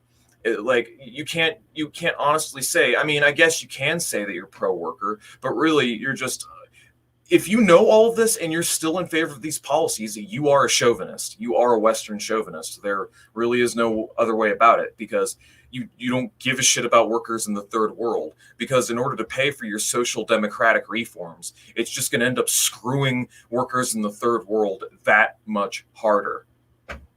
So stop being a social democrat, start being a socialist. Last thing I'd like to say, I heard Man in the Wall in my Discord talking about how we can just exploit these countries less. And I'm like, how? How are you going to perpetuate a capitalist class and then you want to pay for all these distributive tax policies, not only to perpetuate that ruling class, but to perpetuate a labor aristocracy without exploiting the third world? Excuse me, how is that even going to work? Do you not understand, that this is a zero-sum game, and the gain of the first world countries is the loss of the third world countries and vice versa? I've talked about this in previous videos, but billions of dollars and investment and aid may go into these colonized and oppressed nations, but trillions come out in the form of extracted super profits through the rents, trade deals, foreign direct investment, and unequal exchange. So we have to be internationalists. We have to support the global proletariat, and we have to uplift the global South. And that means cutting the first world off from its source of exploitation, all right? And actually helping these countries develop in a meaningful way. Because if we help them develop their productive forces and actually uplift them out of poverty, it's going to benefit us in the long run as well. And we'll be able to do this without facilitating a greedy class of oligarchs that just wants to take advantage of and exploit everyone. And aside from the imperialist angle, here's another angle that I want to tackle this from. Did you know that these countries still have poverty?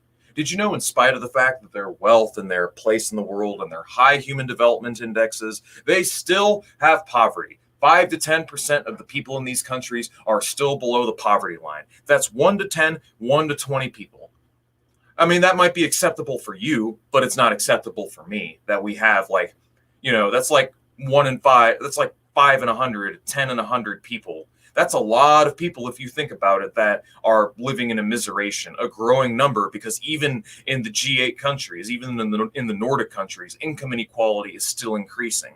And the Finnish Bolshevik will talk about this as well. Finnboll talks about how the reactionaries, every time austerity hits, or every time a crisis hits, they have to impose austerity. They have to continue to gut the commons to subsidize the lack of profitability in the private sector. So even in these countries with the social democratic reform, they have to come back home and raise the rates of exploitation back at home inevitably, because in order to subsidize the loss of profits. Because at the end of the day, capitalism is about getting more and more rich and increasing profits and fulfilling that zero-sum game.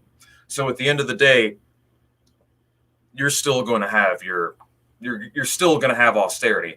And then if you've been paying attention to recent months, let's look at the role of these Nordic countries. I think they're getting what's coming to them in a sense, because they're participating in all these NATO drills and the imperialism that's going on in the Middle East that's screwing over countries like Syria and screwing over like these third world countries that are getting bombed to smithereens. And now they're fleeing. All these asylum seeking refugees are fleeing the Middle East and fleeing to these Nordic countries as well as Western Europe. And this is where these ethno-nationalist dipshits will complain, see, having a welfare system and having decent human decency doesn't work because now we have to share with all these filthy brown people. Well, motherfuckers, if you didn't bomb their countries to smithereens in the first place and turn them into war-torn hellholes, then they wouldn't be fleeing all the way up to your homeland in the first place. Holy shit, dude.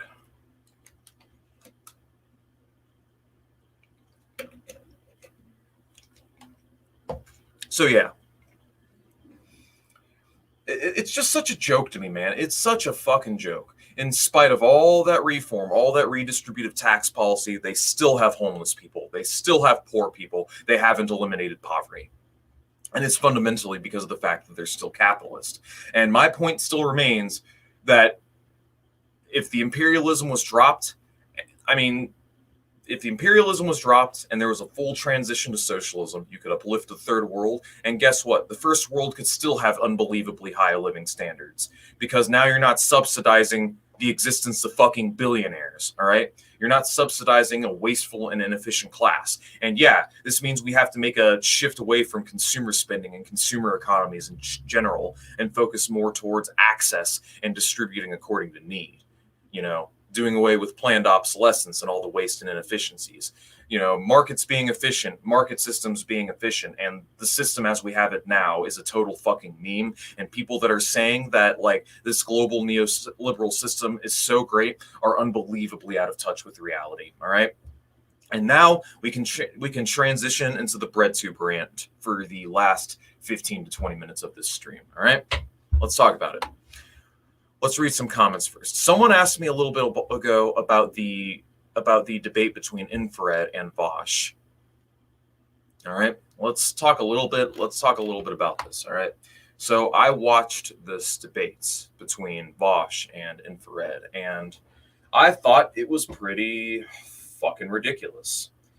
And what I mean by that is Infrared shouted over Vosh, and like, look, for entertainment value, I mean, it was very funny watching their dialogue, but the way that you take down someone like Vosh is not just shouting at them and interrupting them and just using shitty debate tactics because one, you're stooping to their level, but really it's because with someone like Vosh, he's said and done so much fucked up shit that you really need to like bring it under a microscope and have it dissected piece by piece. All right.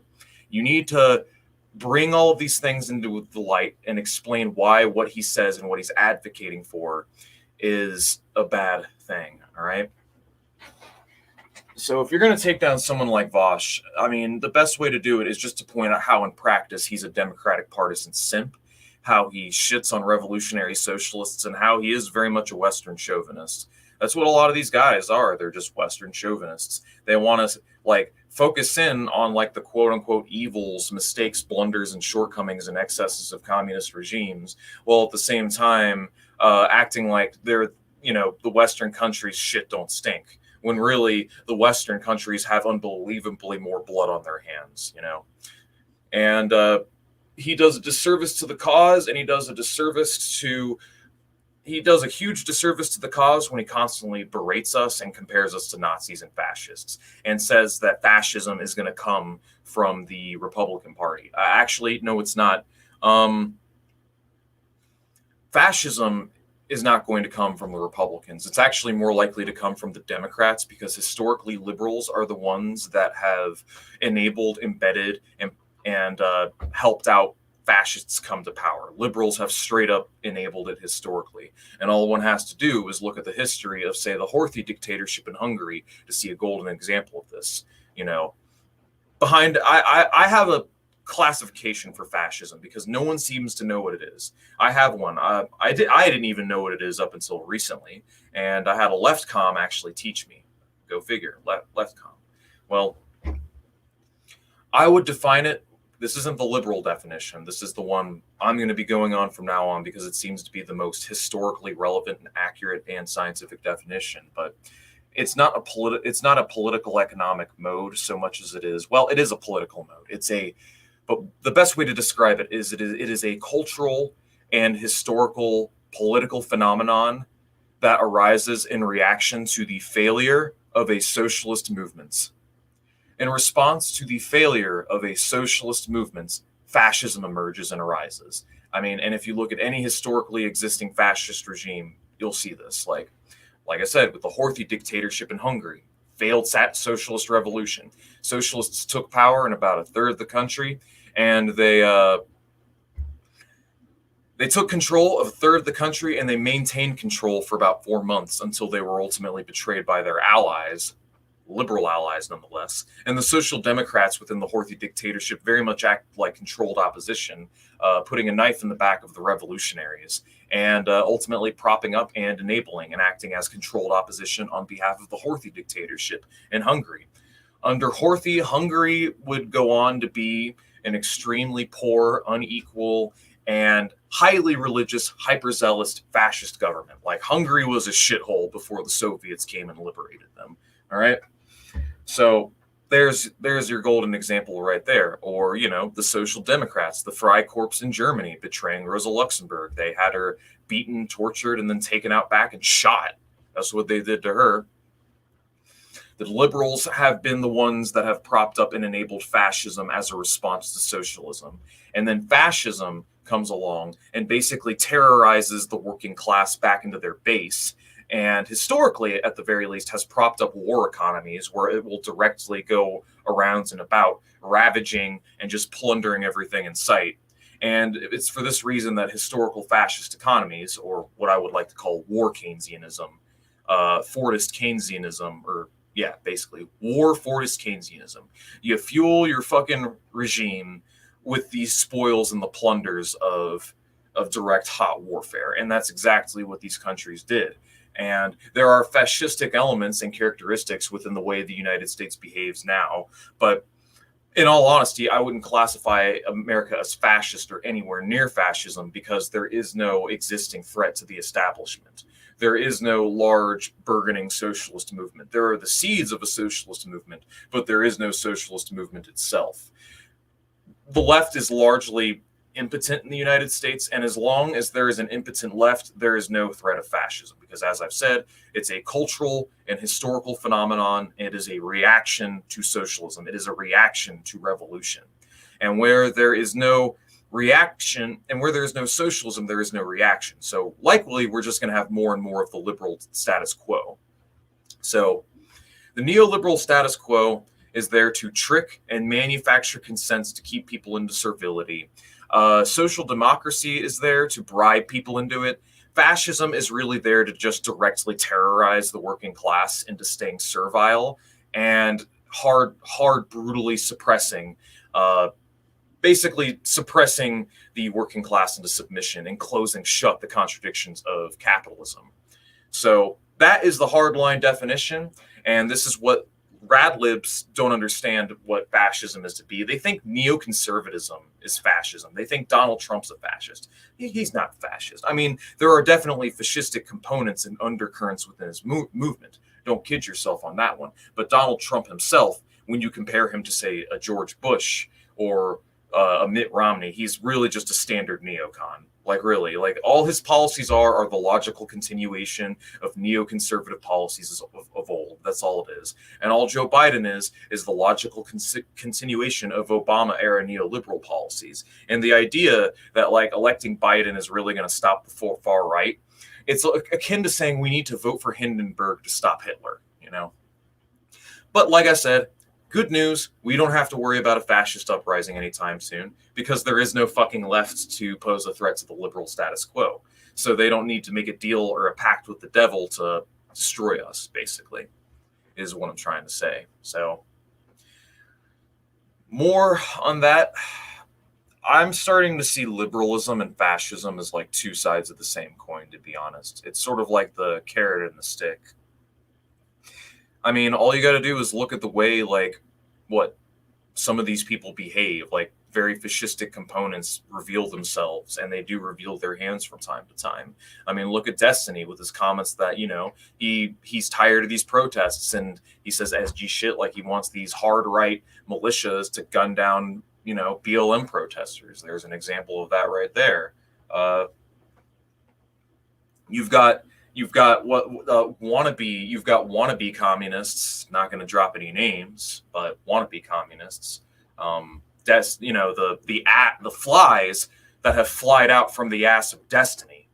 You know, the three flies that have flown out of the ass of destiny. You know, flies that the likes of Infrared have gone through great lengths to catch, whom proclaim to be socialists, proclaim to be revolutionaries, to proclaim to want to be in favor of workers' control over the means of production. But really, in practice, they're no different from liberals, because they tell you to just vote and support XYZ politician, and they're more concerned about supporting a person or building an audience than they are with building a movement.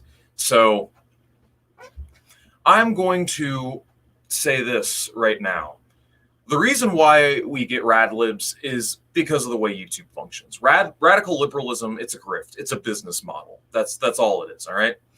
If you go back to the skeptic days of YouTube, you will see there were a lot of these new atheists coming along, all these edgy, hardcore thinking atheists, that they're these galaxy brains geniuses because they've come to the conclusion that there is no God. Oh, congratulations. Hooray, congratulations. You've developed the fifth grader level critical thinking skills necessary to deduct that you should never have to prove a negative, and the burden is on the people making the positive claims to prove their positive claims. Congratulations. Good job on coming to such a big brain conclusion. Well, what happened? We saw, in reaction to Gamergate and Anita Sarkeesian, the rise of the alt-right within the gaming community, you know, like the hardcore SJW boogeymen that the likes of Carl Ghosn of Swindon, and let's see, Thunderfoot cashed in on it. The Amazing Atheist cashed in on it. You've had like Shoe on Head who cashed in on it. And now look at all these people now. Well, Sargon is still going with the same shtick. At least Sargon is a principled dumbass, all right? But the rest of these people have no principles. You've got your TJ Kirk who's going breadtube. You've got your Shoe on Head. You've got the Serfs. You've got all these people that used to be either alt-right or alt-right adjacent. All of a sudden, they're criticizing the alt-right. All of a sudden, they're criticizing breadtube. What they're doing is they're following trends. People, in reaction, because alt-right rose in reaction to the migrant crisis in Europe, as well as the rise of Donald Trump and Gamergate. And now, with the defeat of Bernie Sanders and the fall of Donald Trump and the alt-right, we're seeing breadtube rise as a reaction to that. All of a sudden, anti-capitalism is going mainstream. Suddenly, as ironic as this sounds, anti-capitalism can be packaged, put into a little box, and, you know, sold to people. That's all it's about. It's selling shit. Capitalism will commodify literally anything, even anti-capitalism itself. And that's what these YouTubers serve to do. And that's the reason why they don't talk about any sort of deep political economy. They don't dig deep into Marxism because, one, it's very politically and philosophically abstract ideas that is very difficult for the layman to get into. And it is hard to be a critically thinking person that can break these things down to where anybody can understand and get into it. And two, it's so much easier to talk about idpol issues. It's so much easier to say racism's bad, sexism's bad, and it's so easy to point that shit out. So that's the other reason why. So we have a handicap against us because of the fact that we're effectively organic intellectuals. Yes, commodified opposition. That's the best way to put it. They are, in fact, commodified opposition. So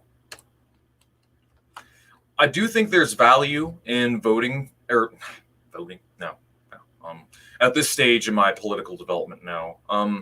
I do think there is value in debating these people, but for the sheer sake of taking the piss out of them, just go on their show, go on there prepared with a list of talking points just ready, and just take the piss out of them on their own show. Just bring up all the stupid shit they said and they've done, put it under a microscope and analyze it, and have quotes and citations ready. And, you know, just that's all you got to do. Take the piss out of them, just expose them for the bullshitters that they are, and expose that they're just here to make money, because that's all it's about. They're controlled opposition, commodified opposition, because because when your advocacy comes down to bourgeois liberal parliamentarism, when you say, simp for AOC, uphold and defend AOC despite her, engaging in anti-worker careerism, in spite of her careerism and her opportunism, despite that, you should support her anyways, If all your advocacy just amounts to voting for liberal Democratic politicians, then in practice, you're no different from a liberal Democrat. If all you do is simp for them, whitewash their crimes, and say, well, at least they're not as bad as the Republicans, But the thing is that they're still imperialist warhawks. And as long as they're imperialist warhawks, whatever the fuck concessions they have to opt for us are well, one, they're scraps, a shitty right-wing healthcare proposal, Obamacare, gay marriage, and all this other shit. It's just scraps. That's all it is. And they're not just scraps. It's a bribe. It's a bribe to keep us complicit in the system and keep us in supporting them. Like, oh, well, at least we're not the ones getting imperialized. At least we're not the ones getting bombed to death. And so, yeah, we can stay complicit in this imperialist system and just support it, So their practice amounts to liberal bourgeois parliamentarism. It amounts to simping for the liberal status quo. So effectively in practice, no matter what they say they believe in, it's their actions that I am concerned with. Fuck what a person says they believes in. It's not about what I believe, and it's not about what they say they believe in. It's about their actions and their behavior. Pay attention to their actions and behavior, comrades, and that will tell you whether or not they are a comrade or they are a rat lib. Do they simp for the Dems? Are they simping for Democratic candidates? Are they constantly down talking and shitting on Marxist-Leninists and Marxist-Leninist parties, on hardcore revolutionary groups? Are they, citing neoliberal propaganda in support of markets, money, and political economy as it stands now? And if your answer is yes to these things, then yeah, they're not really comrades. They're pretend wannabe socialists that are just using our aesthetics and co-opting our language and our rhetoric. And they're effectively, that's all they are. They're co-opted. That's, at the end of the day, that's exactly what they fucking are, So it's our job to oppose it. It's our job to provide an outlet and an alternative. It's our job to call these people out on their bullshit. Ruthless criticism, comrades. We need to ruthlessly criticize these people for bastardizing and distorting Marx, for their solidarity with the establishment, to the fact that, it's all just surface level bullshit that they're in favor of, that, they're armchairs. They don't do any real organizing. I don't do much myself, but at least I try. Like, I show up to protests. I try to partake in organizing when I can, and I hope you guys do. And that's what they should be telling their audience. So, closing with this. I'm not pro-voting anymore.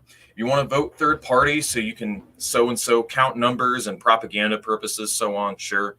I'm no longer in favor of voting. I largely see it as a waste of time, because the way that politics is done in the United States is, in a sense, that they cannot win.